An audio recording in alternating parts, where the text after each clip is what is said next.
இயேசு உங்களை நேசிக்கிறார். பிரியமானவர்களே, இந்த நாளில் ஆண்டவர் நம்மளோடு பேசும்படியாய் வேதத்திலிருந்து ஒரு 3 வசனத்தை கூட வாசித்து ஆண்டவர் நமக்கு கற்றுக் கொடுக்கக்கூடிய, நாம் அப்பியாசப்படுத்தக்கூடிய காரியத்தை பார்ப்போம். அது மத்தேயுவின் புஸ்தகம் 5வது அதிகாரம் 18, 19, 20 வசனங்கள் இப்படியாக சொல்லுகிறது. வானமும் பூமியும் ஒளிந்து போனாலும் நியாயப்பிரமாணத்தில் உள்ள எல்லாம் நிறைவேறும் அளவும் அதில் ஒரு சிறு எழுத்தாகிலும் ஒரு எழுத்தின் உறுப்பாகிலும் ஒளிந்து போகாது என்று மெய்யாகவே உங்களுக்கு சொல்லுகிறேன். ஆகையால் இந்த கற்பனைகள் எல்லாவற்றிலும் சிறிதானதொன்றை யாகிலும் மீறி அபிதமாய் மனுஷருக்கு போதிக்கிறவன் பரலோக ராஜ்யத்தில் சிறியவன் எனப்படுவான். இவைகளை கை கொண்டு போதிக்கிறவனவனோ பரலோக ராஜ்யத்தில் பெரியவன் எனப்படுவான். வேதபாரகர் பரிசேயர் என்பவருடைய நீதியிலும் உங்கள் நீதி அதிகமாயிராவிட்டால் பரலோக ராஜ்யத்தில் பிரவேசிக்க மாட்டீர்கள் என்று உங்களுக்கு சொல்லுகிறேன். பிரியமானவர்களே, இயேசு கிறிஸ்து சொல்லுகிற இந்த வசனங்களை பாருங்க. வானமும் பூமியும் ஒளிந்து போனாலும் நியாயப்பிரமாணத்தில் உள்ள எல்லாம் நிறைவேறும் அளவும், நியாயப்பிரமாண புஸ்தகம் நிறைவேறும் அளவும் அதில் ஒரு சிறு எழுத்தாகிலும் ஒரு எழுத்தின் உறுப்பாகிலும் ஒளிந்து போகாது. வானமும் பூமியும் கூட ஒளிந்து போயிடும், ஆனால் நியாயப்பிரமாணத்தில் உள்ள ஒன்று காரியமும் ஒரு எழுத்தாகிலும் அதில் மாறி போகாது என்று வேதம் தெளிவாக எழுதப்பட்டிருக்கிறது. பூமியே அழிஞ்சு போயிடும், வானமே மறைந்து போயிடும், ஆனால் இந்த நியாயப்பிரமாணத்தில் உள்ள காரியங்கள் என்ன செய்யாது, மறைக்கும். நியாயப்பிரமாண புத்தகங்கள் யாருக்கு எழுதப்பட்டது? உலகத்தில் இருக்கிற சகல ஜனங்களுக்கும். ஆதியிலே தேவன் ஆண்டவர் மனிதர்களுக்கு கொடுக்கப்பட்ட இந்த நியாயப்பிரமாண புஸ்தகம், அதை நம்ம பழைய ஏற்பாட்டின் காலத்தில் வாசிக்கும் பொழுது எல்லா ஜனங்களுக்கும் ஆண்டவர் எழுதி வைத்திருக்கிறார்.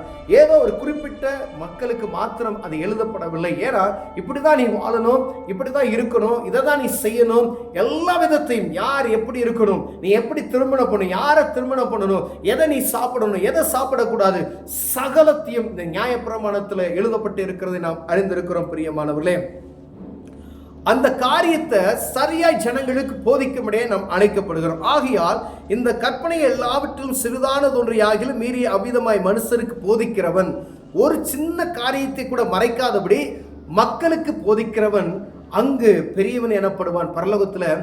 இதுல காரியத்தை மாறுதலாய் முடிய செய்து அவருடைய மனச்சாட்சியை மாற்றி வேதத்தினுடைய வார்த்தைகளை மாற்றி சத்தியத்துக்கு புறம்பான வார்த்தைகளை தனக்கு இன்பமாய் சேர்த்து கொண்டு ஜனங்களை இன்பப்படுத்துவதற்கு, ஜனங்களை சந்தோஷப்படுத்துவதற்கு, அவர்களை நார்மலான ஒரு நிலைமைக்கு வைப்பதற்கு, கர்த்தருக்குரிய பயத்தை அவர்களுக்கு காண்பிக்காதபடி அப்படி மாற்றி அவர்கள் மனப்போன போக்கில் நடத்துவதற்கு மாறுபாடான ஒரு உபதேசத்தை அறிவிக்கிற ஒரு மனிதன் பரலோகத்தில் சிறியவன் என சொல்லப்படுகிறது.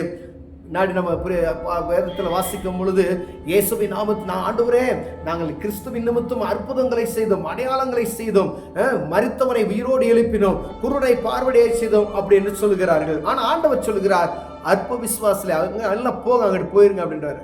புறம்பான இருளில் போங்க, நான் உன்னை யாருன்னே தெரியல அப்படின்னு சொல்லுவார். இயேசுவின் நாமத்தில் ஆண்டவர் அற்புதத்தை செய்வார். ஏன்னா அவர் நாமத்துக்கு அவ்வளவு மகிமை இருக்கிறது. பிரியமானவர்களே, ஒரு மனிதனுக்கு அந்த அவருடைய அந்த நாமத்து நிமித்தமாய் பழைய அற்புதங்கள் நடக்கிறது. யாராக இருந்தாலும் இயேசுவின் நாமத்தை உச்சரிக்கும் பொழுது அற்புதம் நடக்கும். அது யாரா இருந்தாலும் சரி. ஒருவேளை ஏதோ ஒரு ஆபத்தில் இருக்கக்கூடிய ஒரு மனிதன், இயேசுவே என்னை காப்பாத்துங்க அப்படின்னு சொன்னா ஆண்டவர் இறங்கி அவர்களை காப்பாத்து. ஏன்னா அந்த நாமத்துக்கு அவ்வளவு மகிமை இருக்கிறதை நாம் அறிந்திருக்கிறோம். பிரியமான, அதனால ஆண்டவர் சொல்லுகிறார், நீ எப்படி நாமத்தை சொல்லிவிட்டு நீ எல்லாம் செஞ்சுட்டு நியாயப்பிரமாண புஸ்தகத்தில் நீ கடைபிடிக்காதபடிக்கு அதை மாற்றி உன்னுடைய இஷ்டத்துக்கு நீ நடப்பையானால், உன்னுடைய கொடுக்கப்பட்ட ஆத்துமாக்களை போதிக்கிற ஜனங்களுக்கு மாறுபாடான உபதேசத்தை சொல்லி தெய்வ பயமற்ற சூழ்நிலைக்கு நேர தள்ளப்படுவேயானால் நீ சிறியவனா எனப்படுவாய். மற்றொன்று, அங்கு நம்ம புறமான இருளில் தள்ளப்படுவதற்கும் ஆண்டவர் ஒரு வார்த்தையை எழுதி வைத்திருக்கிறார். பிரியமான, அப்ப நம்ம எவ்வளவு ஜாக்கிரதை உள்ள மனிதர்களாய் நாம் இருக்கும்படியாய் அழைக்கப்படுகிறோம் என்பதை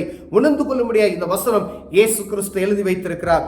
அவருடைய வாயினால் சொல்லப்பட்ட இந்த வார்த்தைகள் கிறிஸ்துவின் வார்த்தைகள். இது ஏதோ ஒரு ஊழியக்காரர் சொன்னதுல, வானத்தையும் பூமியும் படைத்த அண்ட சராசரங்களை சிருஷ்டித்த ஆண்டவர் நம்முடைய பாவத்தை மன்னிக்கும்படியாய் பூமிக்கு வந்து இந்த 3.5 ஆண்டு பூமியில வாழ்ந்து 33 ஆண்டு பூமியில வாழ்ந்து கடைசி இந்த 3.5 ஆண்டு அவர் சுவிசேஷத்தை அறிவிக்கும் பொழுது ஜனங்களுக்கு அவருடைய திருவாய் மொழியில சொல்லிய வார்த்தைகள் தான் இவைகள் எல்லாம். பிரியமானவர்களே, இதை நாம் கற்றுக்கொள்ளும்படியா ஆண்டவர் விரும்புகிறார். ஒவ்வொரு வேதத்தில் சொல்லப்பட்ட வார்த்தைகளை, நியாயப்பிரமாண புத்தகங்களை கடைபிடித்து நடக்கக்கூடிய மனுஷர்கள் பாக்கியவான்கள் என்று சொல்லப்படுகிறது. அவர்கள் பெரியவர்கள், பரலோகத்தில் என்ன செய்வாங்க, அவங்களுக்குன்னு ஒரு இடம் இருக்கிறது என்று சொல்ல எழுதி வைத்திருக்கிறார். பிரியமானவர்களே, வேதபாரகர் பரிசேயர் என்பவருடைய நீதியிலும் உங்கள் நீதி அதிகமாயிராவிட்டால் பரலோகத்து ராஜ்யத்தில் பிரவேசிக்க மாட்டீர்கள் என்று உங்களுக்கு சொல்லுகிறேன். வேதபாரகர் பரிசேயர் எனப்படுகிற ஒரு கூட்டம், போதகர்கள் இருக்கிறாங்க, மெய்ப்பர்கள் இருக்கிறாங்க. அதுல பழைய ஏற்பாட்டின் காலத்தில் நம்ம அங்க இருக்கக்கூடிய ஆலயத்துல, அங்கு ஆலயம் இருந்தது, ஆனா ஆண்டவருடைய நாமத்தை அறிய விடாதபடிக்கு வேதபாரகர்கள் பரிசேயர்கள் என்ன செஞ்சாங்க, இயேசு கிறிஸ்துவுக்கு விரோதமாய் எழும்பி அவரை அறியாதபடிக்கு அவர்கள் கண்கள் மறைக்கப்பட்டு இருந்ததை நாம் அறிந்திருக்கிறோம். அவருடைய நீதியிலும் ஆண்டவரை அறிந்து கொண்டவருடைய நீதி அதிகமாக இருக்குமே, ஆனால் பரலோகத்துக்குள்ள என்ன செய்வோமா, நுழையுமா? ஒருவேளை அவருடைய நீதியிலும் நம்முடைய நீதி கம்மியா இருந்துச்சு அப்படின்னா நீ பரலோக ராஜ்யத்துக்குள்ள என்ன செய்ய மாட்டேன், பிரவேசிக்க மாட்டேன் அப்படின்னு சொல்லிட்டார். அப்ப ஆண் சத்தியத்தை அறிவீர்கள், சத்தியம் உங்களை விடுதலையாக்கும் என்று வேதம் சொல்லுகிறது. இப்ப சத்தியத்தை அறிந்து அதன்படி நடக்கும் பொழுது இந்த வேதபாரகர் பரிசேயர் என்பவருடைய சாட்சியிலும் நற்சாட்சியிலும் மிகுந்தவர்களாய் நாம் காணப்படும்படியே அழைக்கப்படுகிறோம். பிரியமானவர்களே, ஒருவேளை எந்த நிலையில நாம் இருக்கிறோம் என்பதை புரிந்து கொள்ளும்படி ஆண்டவர் நம்மளோடு பேசுகிறார். ஆலயத்துக்கு போறோம், வரோம், ஜெபக்கூட்டத்துக்கு போறோம், வரோம்.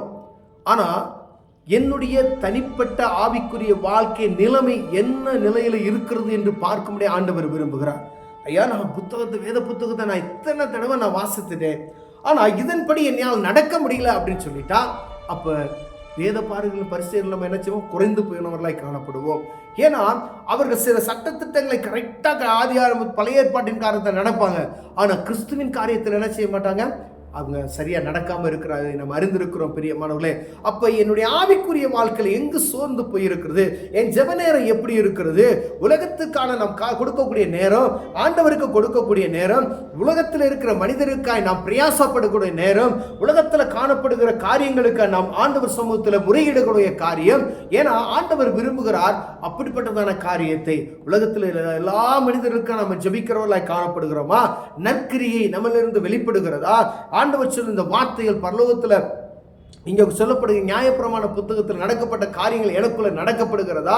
எல்லாவற்றையும் பார்த்து கவனமாக இருக்கும்படி நாம் அழைக்கப்படுகிறோம். பிரியமானவர்களே, அப்ப ஆண்டவருடைய பிள்ளைகளாகிய நாம் இதை கடைபிடித்து அதன்படி சரியாய் நடப்போமையினால் அந்த பரலோகத்துக்கு ஏற்றவர்களாய் நாம் மாறும். ஒருவேளை நம்ம வேத பாரகரிலும் பரிசேயரிலும் நீதியுள்ளவர்களாய் நாம் காணப்படலை அப்படின்னு சொன்னா, அப்ப பாருங்க, அவங்க நடந்திருக்கிறாங்க, ஆனா சில காரியங்களை அவங்க கடைபிடிக்கல. அப்ப அவர்களுக்கும் மேலாய் நாம் கடைபிடிக்கக்கூடிய ஒரு காரியத்தை ஆண்டவர் வைத்திருக்கிறார். அப்ப வேத புத்தகத்தை நாம் வாசித்தா மாத்திரமே அவர்கள் செய்த நற்கிரியில நாம் மேற்கொண்டு காரியத்தை செய்ய முடியும். அப்படி செய்யும் பொழுது இந்த பரலோக ராஜ்யத்துக்கு ஏற்றவர்களாய் நாம் மாற உண்மையுள்ளவர்களாய் இருப்போம். பிரியமானவர்களே, அப்பொழுது ஆண்டவர் நம்மை ஆசீர்வதிப்பார். கண்களை மூடுவோம், ஜெபிப்போம். அன்பின் தகப்பனே, ஆண்டவரே, எங்கள் நீதி மற்றவர்களை காட்டிலும் அதிகமாய் விளங்கும்படியாய் ஆண்டவர் விரும்புகிறதா இருக்க உதவி செய்யுங்க. இந்த பரலோகத்துக்கு ஏற்றவர்களை எங்களை மாற்றுங்க. இயேசுவின் நாமத்தில் பிதாவே, ஆமென்.